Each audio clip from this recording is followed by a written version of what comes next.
Hello, my name is Ebenezer Safodu. I'm a business strategy consultant and a data specialist. If you've been watching my YouTube channel, you know this channel is dedicated to data science. Um, Happy New Year to all my subscribers. This is the first of my video for 2021. So we are glad and we appreciate the fact that we all made it to 2021 and we are grateful to the Most High.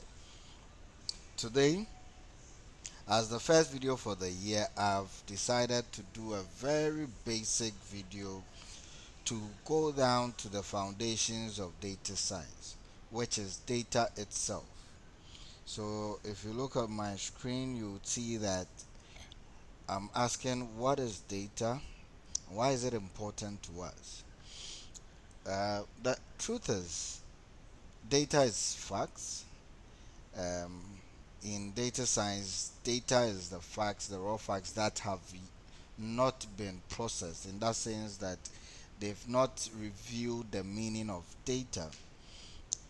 Like, data is that fact that is yet to reveal its meaning. So for instance, there are a lot of facts around. If you're a man, or you are a female, or you are a male, all these are data about us.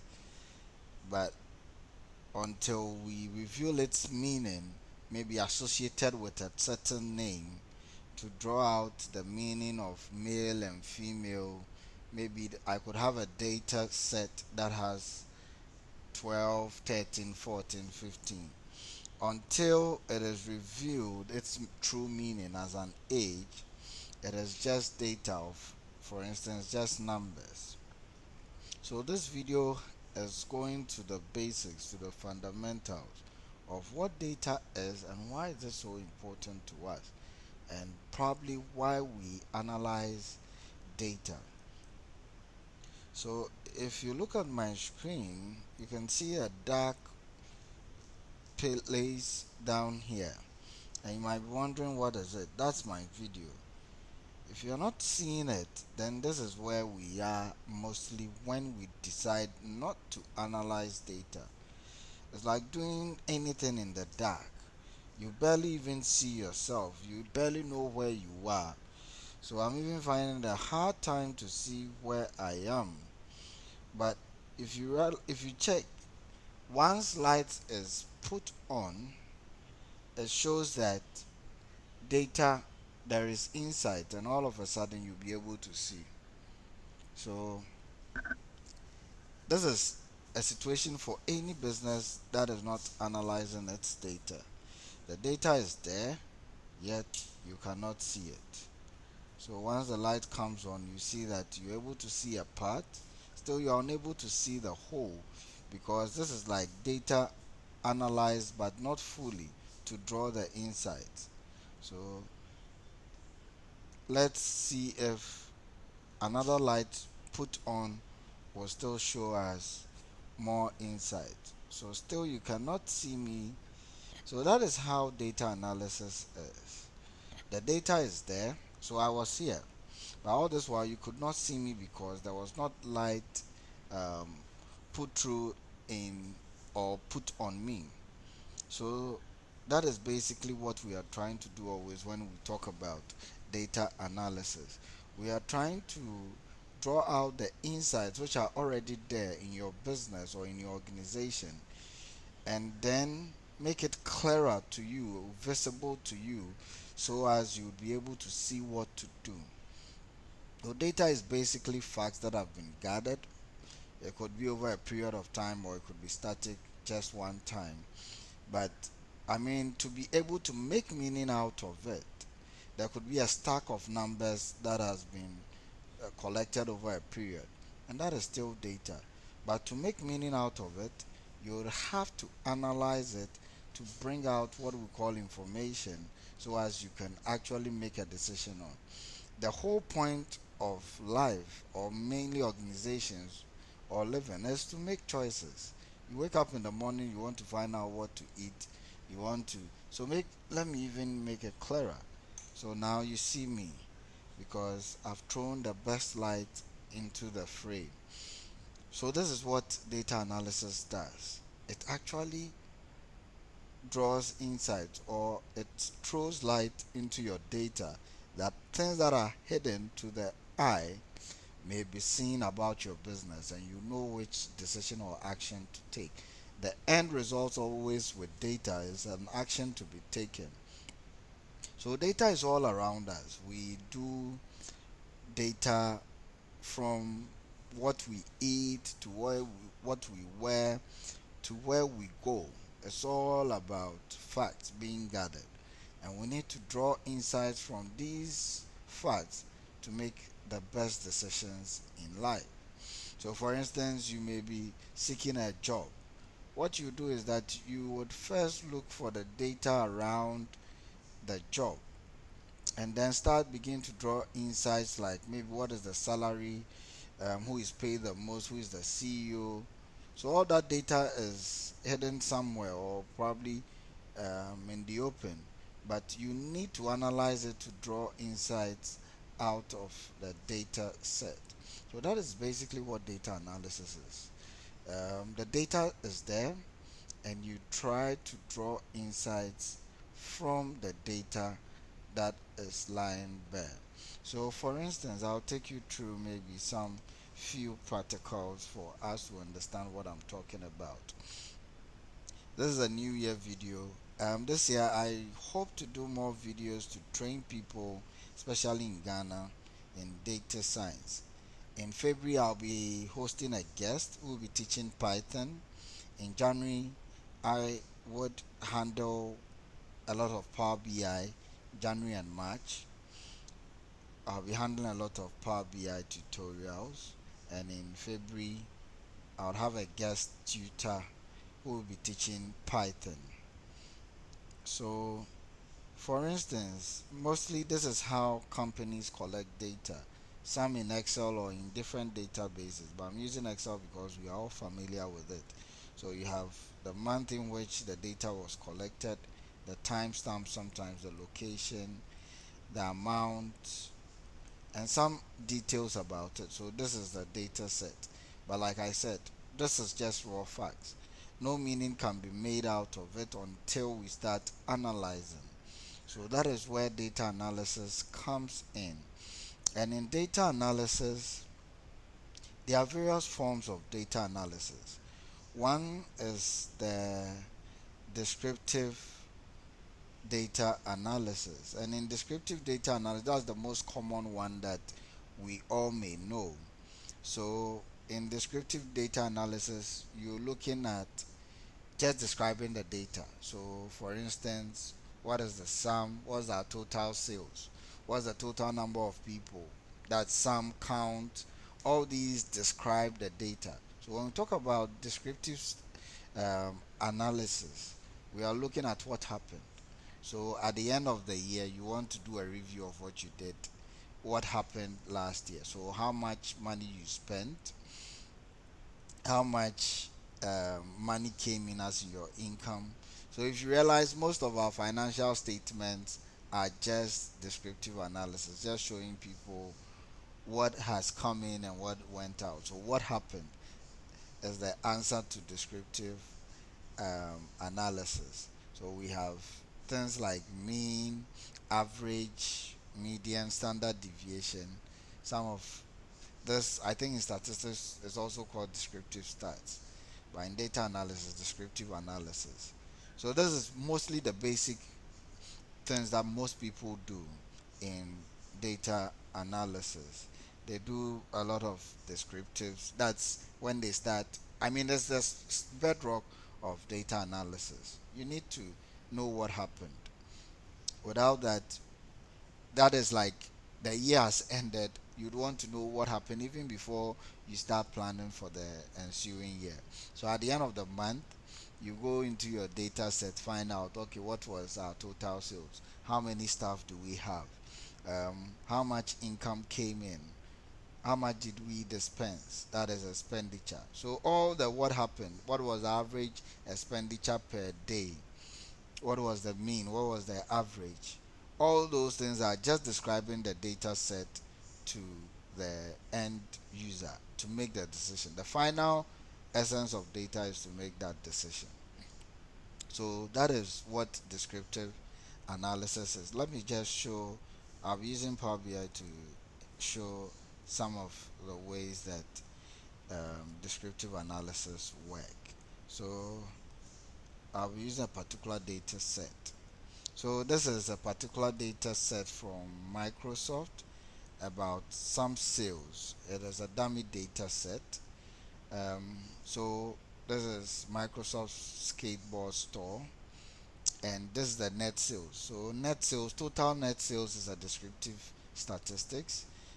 Units sold is still describing the data, how many units. I mean, these are key parameters that every data set, when you get it, you want to find out what was the total sales, or what was the total number of. So it's quantity and the amount. And when you multiply the quantity and the unit price, you get the total, or the total sales, which is a sum.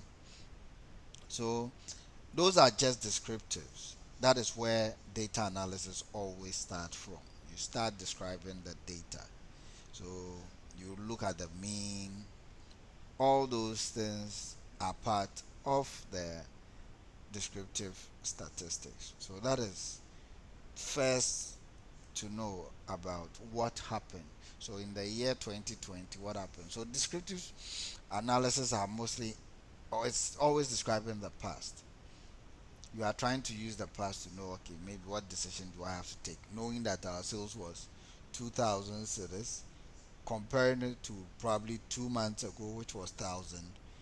Then you know what decision to make. If you look at the analysis I showed you, you could see here that there is um, a record of the change in sales of plus 72%. So sometimes you add these, it's still describing the data as compared to a previous um, period. In data analysis, this is normally called contextualizing the data. You need to put the data in context, because data without context does not make any meaning. Because if I tell you that my sales was 1,000 cities, what does 1,000 cities mean to the business exactly? So without contextualizing it and saying, okay, as compared to previous month, our sales was maybe 500 and this month is 1,000. So normally in descriptives, even though you are describing the data, you need to put it in context by making some comparison, some trends to know the changes. Because at the end of the day, it is the decision that needs to be made, and that is what we want to do. So that is about descriptive stats, and it just answers what happened, or descriptive analysis. Sorry for. Then we have the diagnostic analysis. So we've now found out what happened. So the next question you need to ask yourself is, why did it happen? So for instance, this sales of 387,000, you want to find out why did it happen. So you want to diagnose. In decision making, it's always best to get proper diagnosis. In strategy, we will say that the first point of call is the diagnosis. And when you actually get the what happened, you want to find out why it happened. So that's where diagnosis analysis happens. You want to find out the breakdowns, you want to find out which categories, you want to find out, like, trying to decompose the totals or the averages to find out what may be the problem. So for instance, you may walk to the hospital and you tell the doctor that you think that you have malaria. To be able to rightly tell you what to do, he would need to diagnose. By diagnosis, he would be breaking down the various parts of your body to find out what went wrong or what went right. So it's the same thing we do in data analysis. We do diagnosis a lot, because without the right diagnosis, you cannot actually be able to tell the future, or be able to know what decision to take. With the right diagnosis means that you have the wrong decision being taken. So in diagnosis, you start breaking things down.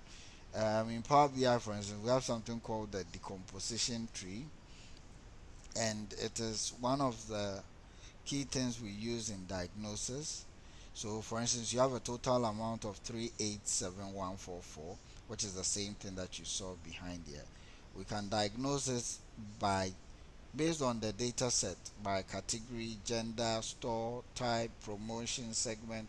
All these are diagnoses. So we are breaking it down into various parts to be able to know what is happening to our data set. Let me probably go in focus mode so as you understand. So you have this amount of 387144 being broken down into the various categories. The various categories can be broken down further into stores. So as we know which product, for instance, Office 365 was sold the most. Now broken down into stores, we know that Pharma Store, Contoso, Abbas. So depending on the type of store, so we are doing a diagnosis, breaking it down further. It's like a root cause analysis. So that is one major type of diagnosis that we do in data science, and that is the decomposition, which I just showed you. So it's like the sum or the descriptive has summed everything, brought everything together. So now you are trying to break it into parts to be able to see where the problem may be so as you can fix it. So that is where diagnostic analysis, it's answering why did it happen. You are trying to do some kind of investigation. So you do decomposition, root cause analysis, value driver, chain analysis, cohort. Let me show you an example of a cohort. So for instance, maybe you've made sales, but you want to find out which customers are buying. Is it that new customers that are buying or old customers that are buying more?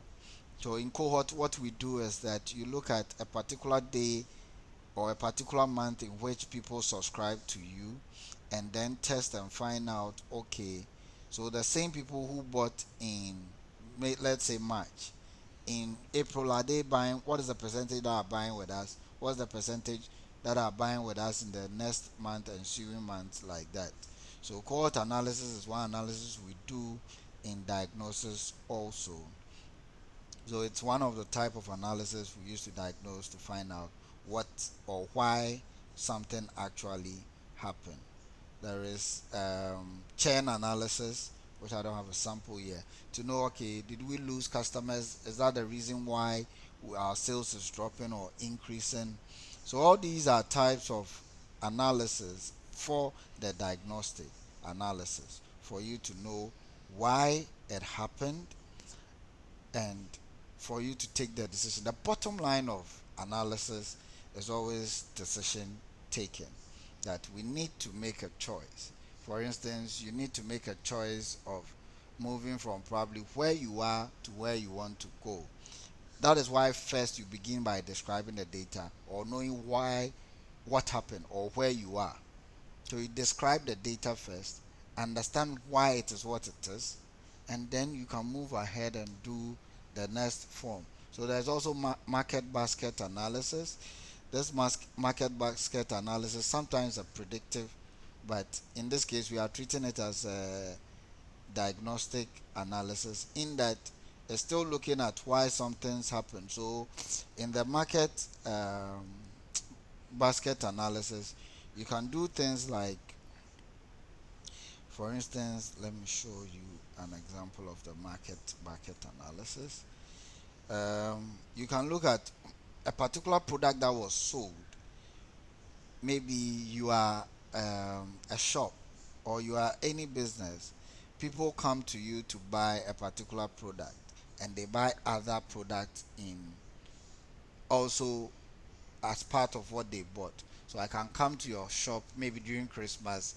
Anybody that bought um, a non-alcoholic wine is likely to buy a biscuit in addition to it.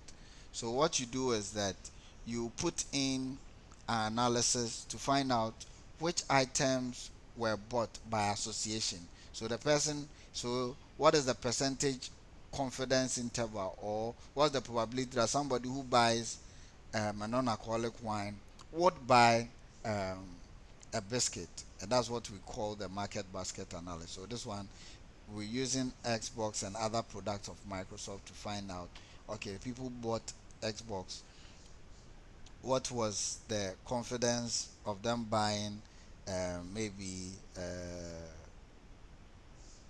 OneNote, which is another product of Microsoft. So the confidence is 58.2, and we have the support and the lift.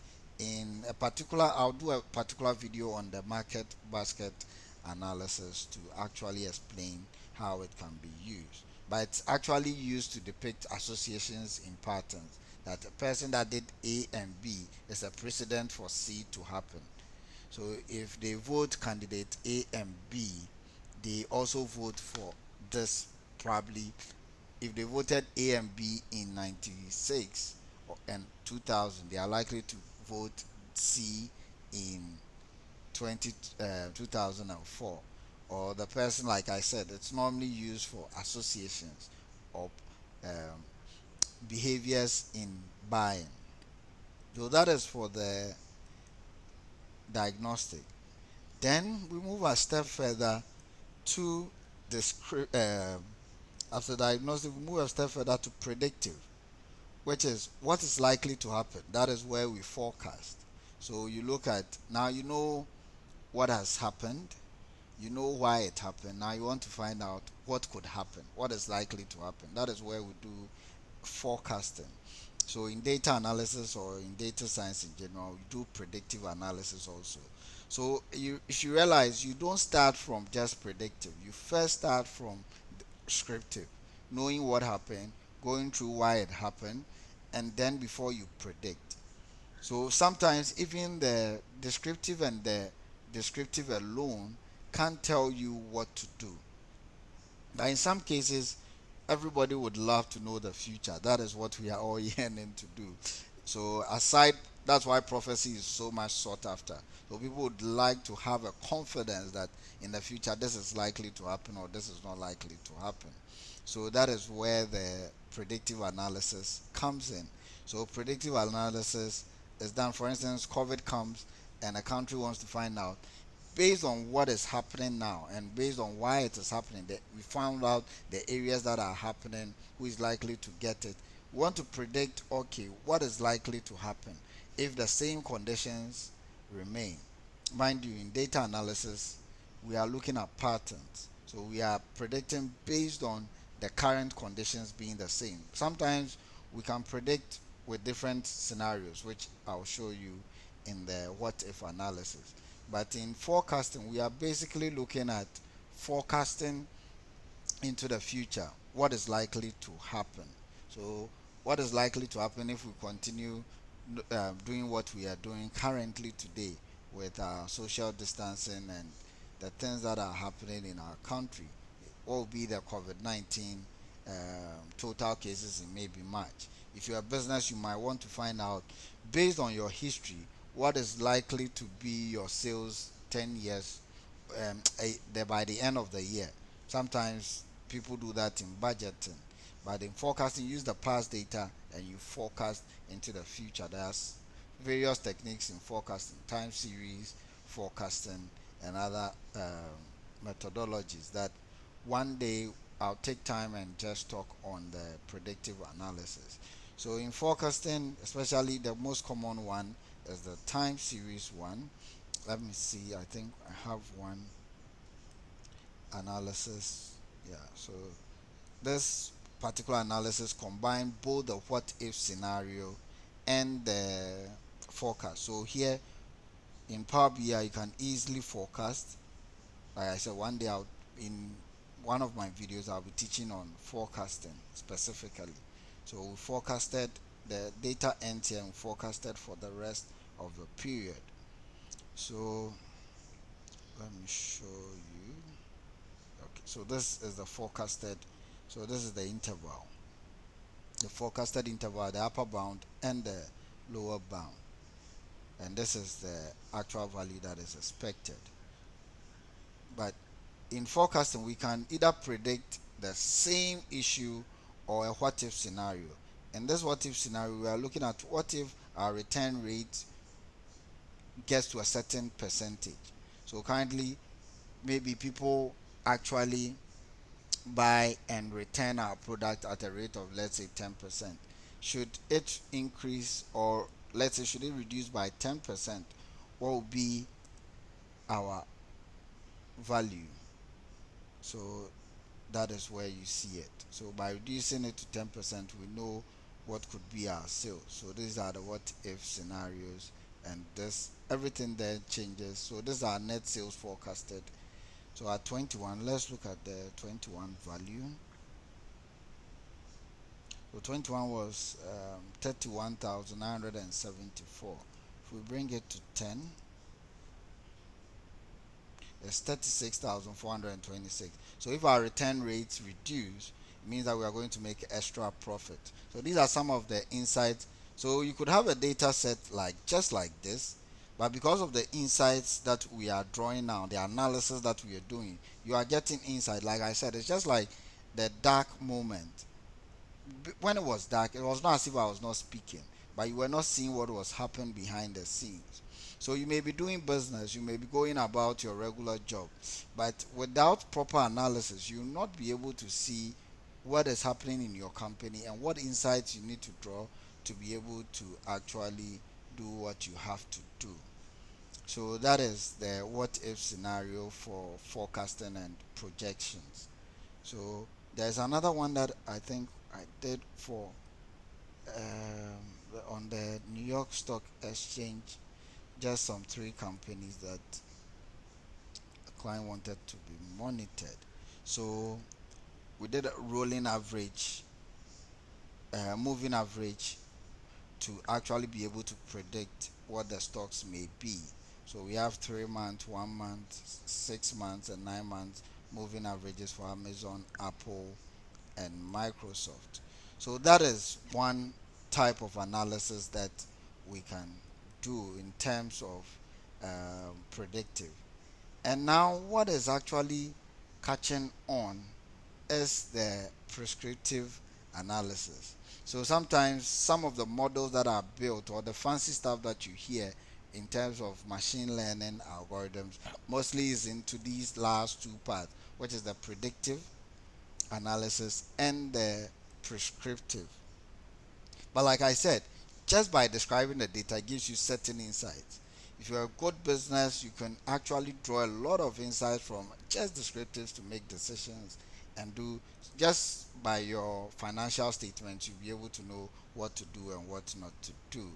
It's the same way when you do diagnosis to find out, okay, where did we not do well? Is there a pricing issue? Let me even talk about in the what if analysis, you can actually also look at things like what if our we reduce our prices by a certain percentage? What will be its effect on sales? I think I've done one video on that. You have to check that out.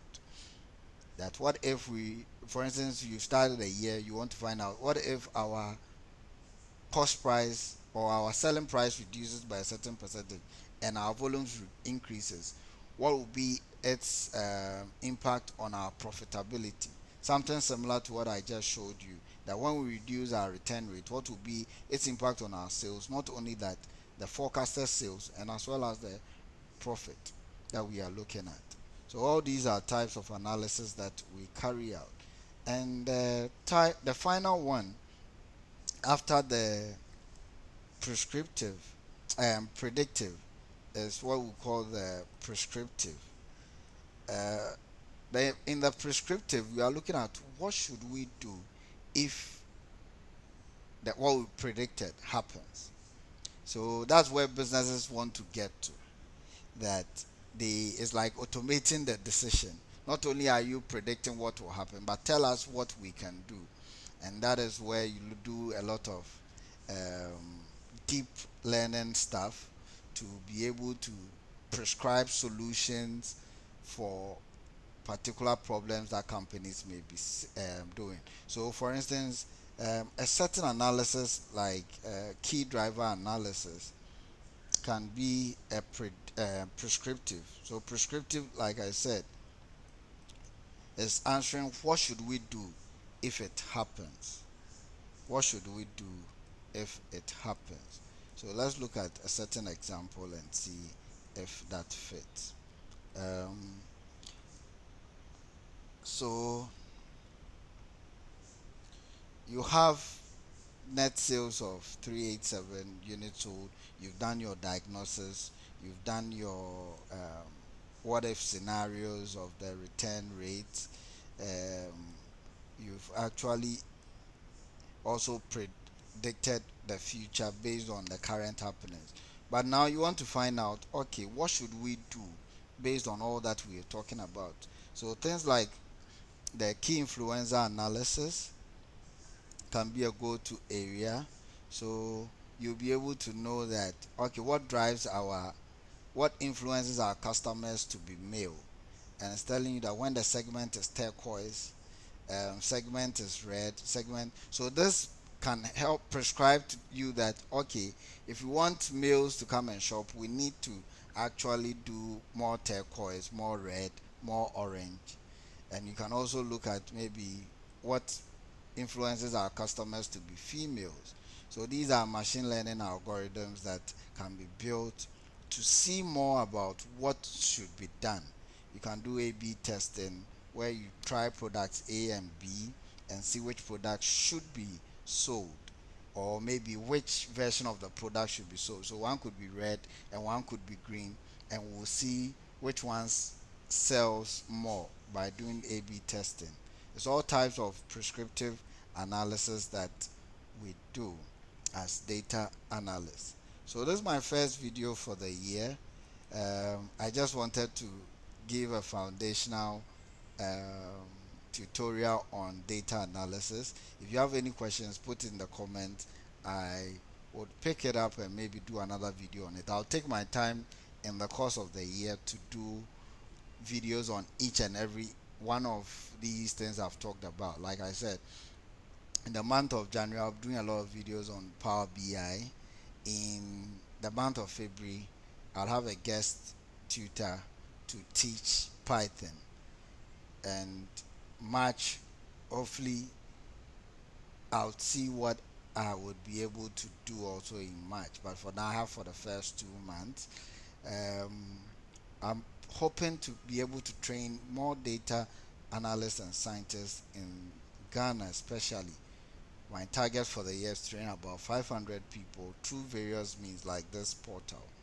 And hopefully, you and I can go on this journey, especially if you're interested. And we hope to help one another improve. That is why I created this YouTube page. And kindly subscribe if you've not subscribed. And happy New Year. We hope for greater things this year. God bless us all. My name is Ebenezer Safford.